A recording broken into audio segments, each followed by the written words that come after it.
தாவேக அரசின் முதல் பட்ஜெட்டிற்கு காங்கிரஸ் மாநில பொதுச் செயலாளர் கணபதி சிவகுமார் வரவேற்பு தெரிவித்துள்ளார்.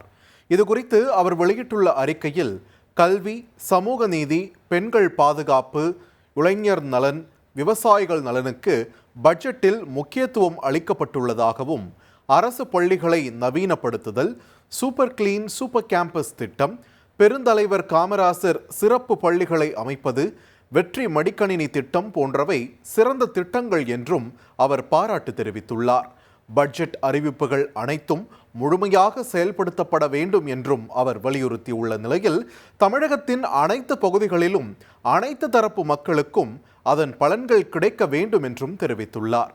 மேலும் தமிழகத்தின் வளர்ச்சி, சமூக நீதி மற்றும் மக்களின் நல்வாழ்வுக்காக காங்கிரஸ் ஆக்கப்பூர்வ பங்களிப்பை வழங்கும் என்றும் உறுதிபட கூறியுள்ளார். இனி செல்லும் இடமெல்லாம் செய்தி. தந்தி டிவியின் வாட்ஸ்அப் சேனலை ஃபாலோ பண்ணினா செல்ல இருக்கும் இடமெல்லாம் செய்தி. இதோ QR கோட் இப்பவே ஸ்கேன் பண்ணுங்க, ஃபாலோ பண்ணுங்க.